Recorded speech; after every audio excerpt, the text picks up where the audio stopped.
Hello everyone, Shri Swami Samarth. आता जी पौर्णिमा येणार आहे, त्या पौर्णिमेबद्दल आपण बोलणार आहोत. कारण बऱ्याच जणांना पौर्णिमेला प्रचंड प्रमाणात मानसिक त्रास होतो, चिडचिड होते, नैराश्य येतं आणि कळत-नकळत मनावरती अशा कोणत्याही प्रकारचे विचार येतात मनामध्ये, की जे आपल्याला डिप्रेशनमध्ये घेऊन जातात किंवा आपली चिडचिड होते विनाकारण. विनाकारण रडू येणे किंवा रडणारा असे काही प्रसंग आपल्यासोबत घडणे, हे सगळं जर चंद्राच्या या स्थितीमुळे होत असेल, तर लक्षात घ्या तुमच्या पत्रिकेतील चंद्रग्रहाची स्थिती ही खराब असू शकते किंवा मग चंद्रग्रह पत्रिकेतील दुर्बल असू शकतो. त्यामुळे तो पॉझिटिव्ह रिझल्ट तुम्हाला देत नसतो. तर या गोष्टी असतात. तर यासाठी पौर्णिमा ही अत्यंत महत्त्वाची मानली जाते. सगळ्यात पहिल्यांदा अशा सगळ्यांनीच, इव्हन सगळ्या लेडीजनी, सगळ्या महिलांनी हा उपाय जरूर केला पाहिजे. दर पौर्णिमेला पौर्णिमा हे व्रत, जो उपवास असतो, तो जरूर केला पाहिजे. वर्षभरातील फक्त 11 पौर्णिमा तुम्ही करून बघा. जरूरच तुम्हाला फरक नक्की जाणवतो. कारण पौर्णिमेला जर चंद्र खराब असेल तर तो ठीक होऊ लागतो. कोणत्याही प्रकारचे कोणत्याही ज्योतिषाकडून मोठमोठी शांती करण्याची गरज लागत नाही. शुभ फल प्रदान करणारा चंद्र असा तयार होतो. यामुळे पैशाचा मार्ग मोकळा होतो. कारण चंद्र म्हणजे पैसा. रनिंग मनी म्हणजे खेळणारा पैसा, की सतत पैसा येत राहतो. पैशांचा प्रवाह, मनी फ्लो चांगला होतो. त्यामुळेच नेहमी ग्रहताऱ्यांमध्ये चंद्र हा मनी फ्लोसाठी पाहिला जातो. त्यामुळे सर्वप्रथम आजच्या दिवशी पाण्याच्या बादलीमध्ये, अंघोळीची जी पाण्याची बादली आहे त्यामध्ये गंगाजल मिक्स करायचंच आहे, गुलाबजल मिक्स करायचं आहे आणि त्या बादलीतील पाण्यामध्ये आपल्या अनामिकेने, जी रिंग फिंगर आहे त्याने ओम 3 वेळा काढायचं त्या पाण्यामध्ये आणि मग अंघोळ करायची आहे. यामुळे तुम्हाला खूप चांगला फरक दिसणार आहे. असं तुम्ही दर पौर्णिमेला करायचं आहे. शक्य आहे त्या सगळ्यांनी उपवास करायला काहीच हरकत नाही आहे. आणि रात्री बरोबर 12 वाजता चंद्राच्या समोर उभं राहायचं आहे, बाल्कनीत वगैरे कुठेही जिथे तुम्हाला शक्य आहे, तुमच्या अंगणामध्ये, पॅसेजमध्ये. आणि चंद्राला बघताना 11 वेळा फक्त गायत्री मंत्र म्हणायचा आहे. गायत्री मंत्र हात जोडून म्हणायचा आहे विनम्रतापूर्वक. आणि खीर ही प्रत्येक पौर्णिमेला करायची आहे. लक्षात घ्या, खीर ही माता लक्ष्मीला प्रसन्न करते, माता लक्ष्मीला आवडते खूप. त्यामुळे जरूर करायची आहे. आणि पांढरा पदार्थ असल्या कारणाने चंद्रग्रहाशी संबंधित आहे. त्यामुळे आपण चंद्राचं जेव्हा दर्शन घेतो किंवा हे जे मंत्र म्हणतो, तेव्हा खिरीचा नैवेद्य अर्पण करायचा असतो. त्यासोबतच काय करू शकतो अजून, पांढऱ्या वस्तूंचे दान जरूर करायला सुरुवात करा. ज्यांना ज्यांना हा त्रास होतोय ना, अजूनही जर तुमच्या लक्षात आलं नसेल तर तुम्ही जरूर पौर्णिमा वगैरे जवळ आल्यानंतर किंवा अमावस्या जवळ आल्यानंतर बघा, स्वतःच्या मानसिक हालचालींवर लक्ष द्या.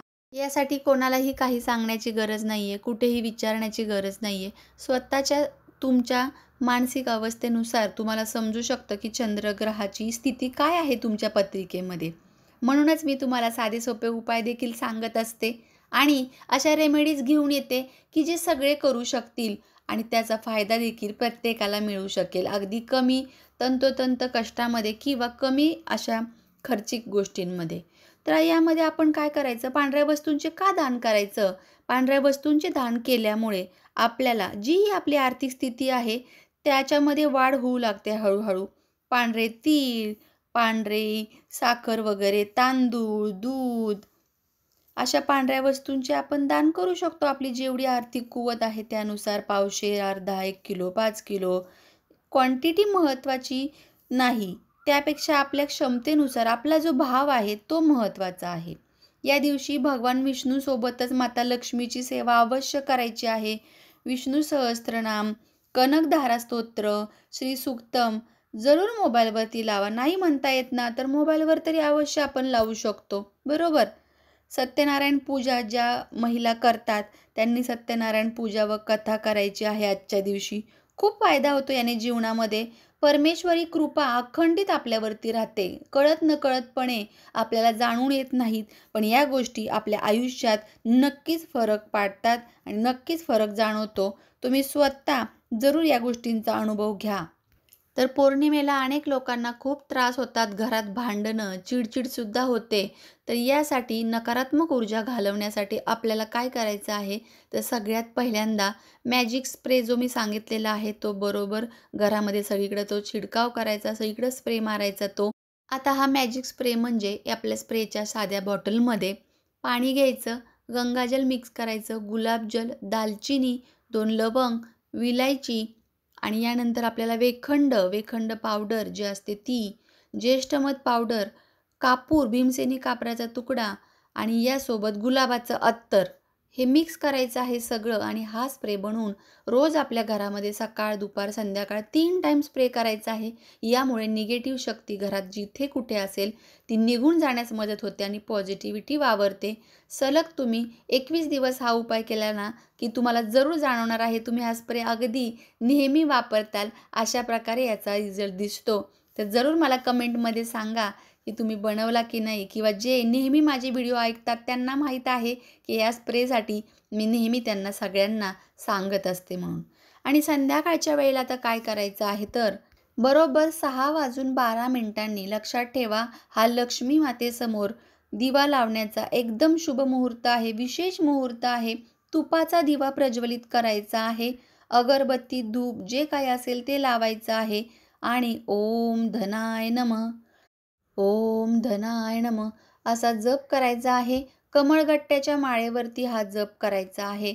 नसेल कमळगट्ट्याची माळ तर स्फटिकाची माळ, तीही नसेल तर आपण जी नॉर्मल माळ वापरतो त्यावर देखील हा जप करू शकता किंवा मनोभावे 5 मिनिटं तुम्ही हा मंत्र म्हटला तरी काही हरकत नाहीये. लक्ष्मी मातेला हा मंत्र म्हणून झाल्यानंतर आग्रह करायचा आहे, विनवणी करायची आहे, की "हे माता लक्ष्मी, माझ्या घरामध्ये स्थायी वास कर. विष्णुदेवांसोबत तू अखंडितपणे माझ्या घरात वास्तव्य कर.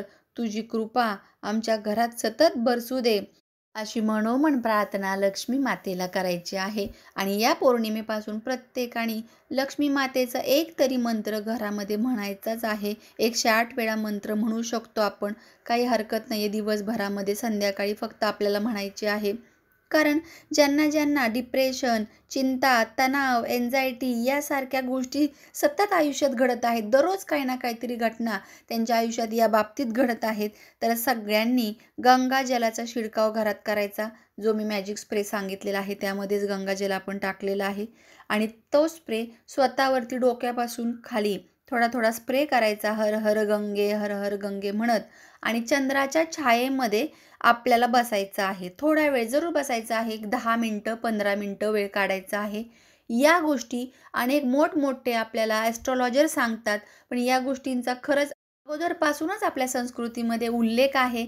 फक्त आता त्या गोष्टी माहिती नाही आहेत किंवा लुप्त पावलेल्या आहेत. तर त्या आता रेमेडीज म्हणून मोठमोठे ज्योतिषी वगैरे सांगतात. तर या गोष्टी जरूर ऐका, ज्या मी सांगण्याचा प्रयत्न केलेला आहे. तुम्हाला खूप चांगला रिझल्ट यासोबत दिसेल. आणि याशिवाय तुमच्या हातामध्ये स्फटिकाची जी ब्रेसलेट येतात, ते ब्रेसलेट्स आणि स्फटिकाची माळ जरूर घाला. क्लिअर कॉर्ड्स म्हणतात त्याला. कारण त्यामुळे आपल्याला खूप शांतता, मनस्वास्थ्य लाभतं आणि निगेटिव्ह शक्तींपासून आपला बचाव होतो. यासाठी या गोष्टी असतात. तुपाचा दिवा आवर्जून लावायचा आहे. न विसरता तुपाचा दिवा प्रज्वलित करायचा आहे, हे लक्षात घ्या. आणि मंत्र जरूर म्हणा. ज्यांना सत्यनारायणाची पूजा करायला जमणार आहे त्यांनी जरूर करा. आजपासून केली तरी चालते. कोणत्याही गोष्टींसाठी कुठलाही मुहूर्त बघण्याची आवश्यकता नाही. कारण वैशाख महिना चालू आहे आणि वैशाख महिन्यामध्ये दान पुण्य करण्याला खूप महत्त्व आहे. चला तर मग पुन्हा भेटूया अशाच नवीन माहितीसोबत. पण तत्पूर्वी चॅनलवर जर नवीन असाल तर सबस्क्राईब करायला विसरू नका. तुमचा साथ आणि सपोर्ट माझ्यासोबत असाच असू देत नेहमी. अखंडित तुमचा आशीर्वाद असेल तर मला नवनवीन रेमेडीज घेऊन येण्यासाठी खूप चांगली मदत होते. चला तर मग पुन्हा भेटूया नवीन माहितीसोबत. तोपर्यंत सर्वांना श्री स्वामी समर्थ.